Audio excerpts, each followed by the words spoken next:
గడ్డి మందు పంట పొలాల్లోని కలుపు నివారణకు వాడతారు. కానీ మనుషుల ప్రాణాలు హరిస్తుండడమే ఇప్పుడు కలకలం రేపుతోంది. క్షణికావేశాల్లో ఆత్మహత్యలకు, ఆత్మహత్యయత్నాలకు గడ్డి మందు కేరఫ్గా మారడం చాలా ఆందోళన కలిగిస్తోంది. దేశవ్యాప్తంగా వందల మంది ఈ గడ్డి మందుకు బలైపోయారు. ప్రముఖుల కుటుంబాలకు చెందిన వారు సైతం ప్రాణాలు తీసుకోవడంతో ఈ గడ్డి మందు వ్యవహారం మరింత హాట్ టాపిక్ గా మారుతోంది.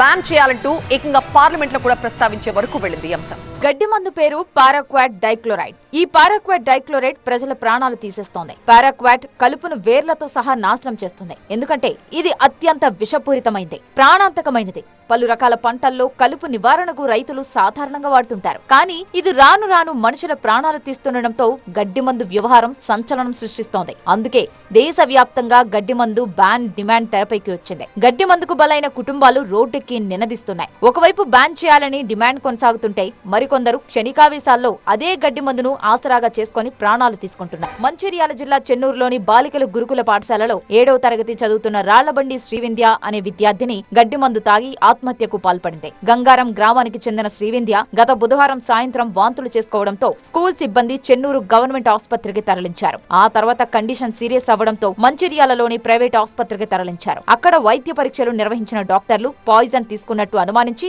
విద్యార్థినిని అడగడంతో గడ్డి మందు వ్యవహారం బయటపడింది. ఈ క్రమంలోనే మంచిర్యాల ఆసుపత్రిలో చికిత్స పొందుతూ ప్రాణాలు కోల్పోయింది. కారణమేదైనా గడ్డి మందుకు విద్యార్థిని బలవడం కలిచివేస్తోంది. పారాక్వాట్ గడ్డి మందుకు సినీ నటుడు రాహుల్ రామకృష్ణ సోదరుడు సైతం ఇటీవల బలవడంతో పోరాటం చేపట్టారు. తీవ్ర మానసిక వేదనకు గురవుతూనే పారాక్వాట్ కారణంగా తన సోదరుడు ప్రాణాలు కోల్పోయాడని ఎక్స్ ద్వారా వెల్లడించారు. తెలంగాణ సీఎంఓ పీఎంఓని ట్యాగ్ చేసి గడ్డి మందు బ్యాన్ కు రాహుల్ రామకృష్ణ విజ్ఞప్తి చేశారు. అత్యంత విషపూరితమైన గడ్డి మందు ఈజీగా ప్రజలకు దొరుకుతుండడం దిగ్భ్రాంతికి గురి చేసిందని ఆవేదన వ్యక్తం చేశారు. గడ్డి మందుతో జరిగే మరణాలపై డాక్టర్లు కూడా హెచ్చరిస్తున్నారని గుర్తు చేశారు. ఇది కేవలం తన కుటుంబ విషాదమే కాదు, ఇదో ప్రజా సమస్యగా మారిందన్నారు. దయచేసి గడ్డి మందుపై వెంటనే చర్యలు తీసుకోండి, పారాక్వాట్ ను కంట్రోల్ చేయండి లేదా బ్యాన్ చేయండి, ప్రజల ప్రాణాలను కాపాడండి అంటూ రాహుల్ రామకృష్ణ వేడుకున్నారు. దీంతో గడ్డి మందు ఎపిసోడ్ మరోసారి చర్చనీయాంశమైంది. మరోవైపు పారాక్వాట్ గడ్డి మందుపై నిషేధం విధించాలని వరంగల్ ఎంపీ కడియం కావ్య కొద్ది రోజుల క్రితం లోక్సభలోనూ డిమాండ్ చేశారు. ఈ గడ్డి మందు కారణంగా పర్యావరణం దెబ్బతినడమే కాదు, మనుషులపైన దుష్ప్రభావం చూపుతుందని